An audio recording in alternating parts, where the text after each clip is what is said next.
to a private bank. But pass it, Congress did, and President Woodrow Wilson signed it as he promised the bankers he would in exchange for generous campaign contributions. Now, President Wilson later regretted that decision. You've probably heard this quote before, but you're going to get it again. Quote, "I am a most unhappy man. I have unwittingly ruined my country.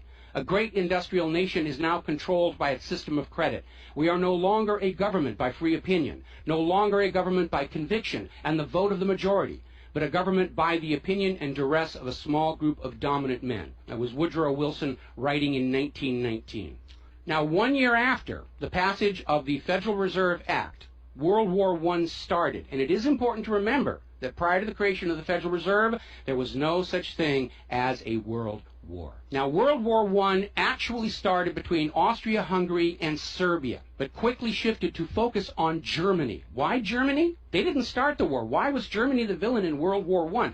Well, the real reason was their industrial capacity was seen as an economic threat to Great Britain. Great Britain's pound was already in decline at the time because too much economic emphasis was on banking and finance, and not enough was on agricultural development, industrial development, and infrastructure. It's very much like the situation we have in the United States right now. All the financial operatives, they want to play the Wall Street games, and other parts of the economy are being neglected. We've lost a great deal of our manufacturing.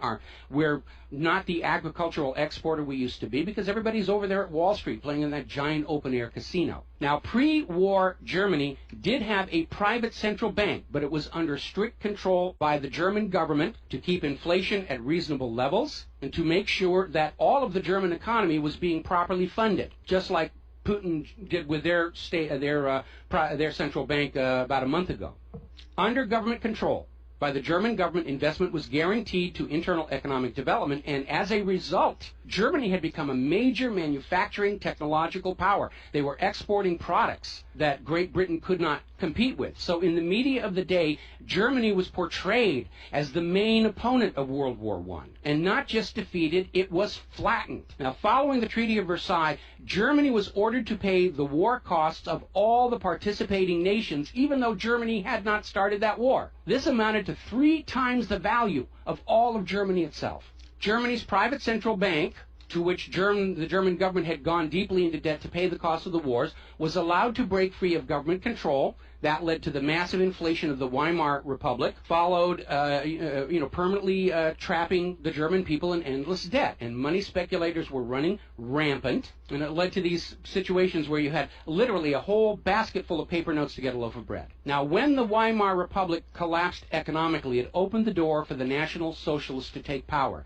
Their first financial move was to issue their own state currency, which was not borrowed from private central banks. It was based on a unit of value, not a unit of debt. Freed from having to pay interest on the money in circulation, Germany blossomed and quickly began to rebuild its industry. It was an amazing transformation to see. The media called it the German miracle. Time magazine lionized Hitler for the amazing improvement of life for the German people and the explosion of German industry, and they even named him Time magazine's Man of the Year in 1938. And then once again, Germany's prosperity and freedom from a private central bank loaning the public currency at interest became a threat to other nations and other powers. I have a couple of quotes here from Winston Churchill that tells you what was really going through the minds of Europe in the years leading up to World War II. Quote, "Should Germany merchandise again," which means do business, "should Germany merchandise again in the next 50 years, we have led this war, World War I, in vain." That was Winston Churchill writing in the Times in 1919. Another quote,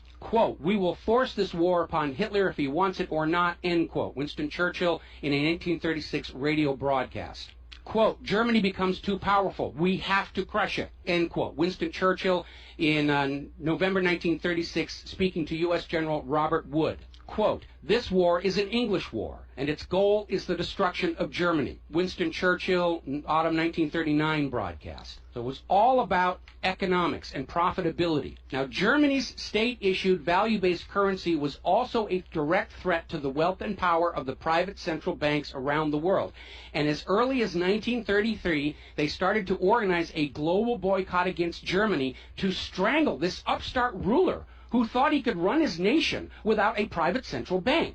Now, as had been the case in World War I, Great Britain and other nations threatened by Germany's economic power looked for an excuse to go to war. And as public anger in Germany grew over the boycott, Hitler foolishly gave them that excuse. Years later, in a spirit of candor, the real reasons for the war were made clear. Quote, "The war wasn't only about abolishing fascism, but to conquer sales markets. We could have, if we had intended so, prevented this war from breaking out without doing one shot, but we didn't want to." End quote. Winston Churchill to Harry Truman, March 1946. One more quote here.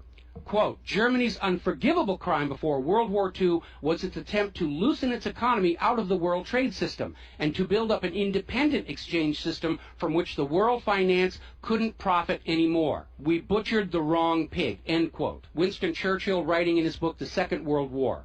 Now, a little side note, we're going to actually step back in time to the years before World War II. A little bit of history a lot of Americans are still completely unaware of. And it involves a gentleman by the name of Marine Corps Major General Smedley Butler. In 1933, Wall Street bankers and financiers had bankrolled the successful rise to power of Hitler and Mussolini. Brown Brothers Harriman in New York, and they're still there. I saw them when I was there for the 9/11 anniversary. They were financing Hitler right up to the day war was declared with Germany. And these Wall Street financiers decided that a fascist dictatorship in the United States, based on the one Mussolini had in Italy, was going to be far better for their business interests than Roosevelt's New Deal, which threatened massive wealth redistribution to recapitalize the working and middle classes of America. So the Wall Street tycoons recruited General Butler to lead the overthrow of the U.S. government and install a Secretary of General Affairs who would be answerable to Wall Street and not the people, would crush social unrest and shut down all the labor unions. General Butler pretended to go along with the scheme, but then exposed the plot to Congress. To his credit, Major General Smedley Butler, remembering his oath to the Constitution, pretended to go along with the scheme, but then exposed the plot to the United States Congress. Congress, then as now in the pocket of Wall Street bankers, refused to act. When Roosevelt learned of the planned coup, he demanded the arrest of the plotters, but the plotters simply reminded Roosevelt that if any one of them were sent to prison, their friends on Wall Street would deliberately collapse the still fragile U.S. economy and blame Roosevelt for it. So Roosevelt was unable to do anything about this attempted coup d'etat until the start of World War II, at which time he prosecuted many of the plotters under the Trading with the Enemy Act. Now, mostly it was glossed over, or it was just a rumor, unfounded, it's wacko conspiracy theory, but in 1967, the congressional minutes of Smedley Butler's revelation to Congress of the coup were finally released to the public. You ever see this movie, 7 Days in May, Kirk Douglas and Burt Lancaster, about an attempted military takeover of the United States of America? It was based loosely on this story. But of course, in the movie, the bankers being behind the Burt Lancaster character was completely removed from the script here. Now, Smedley Butler is also famous for writing a work called War is a Racket. And I would like to read you a quote from that. Quote, "I spent 33 years and 4 months in active military service as a member of our country's most agile military force, the Marine Corps. I served in all commissioned ranks from second lieutenant to major general. And during that period, I spent more of my time being a high-class muscle man for big business, for Wall Street, and for the bankers. In short, I was a racketeer, a gangster for capitalism.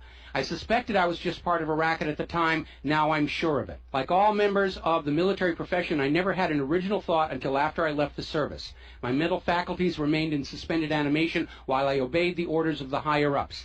This is typical with everyone in the military service. Thus, I helped make Mexico and especially Tampico safe for American oil interests in 1914. I helped make Haiti and Cuba a decent place for the National City Bank boys to collect revenues in. I helped in the raping of half a dozen Central American republics for the benefit of Wall Street. The record of racketeering is long. I helped purify Nicaragua for the International Banking House of Brown Brothers in 1909 through 1912.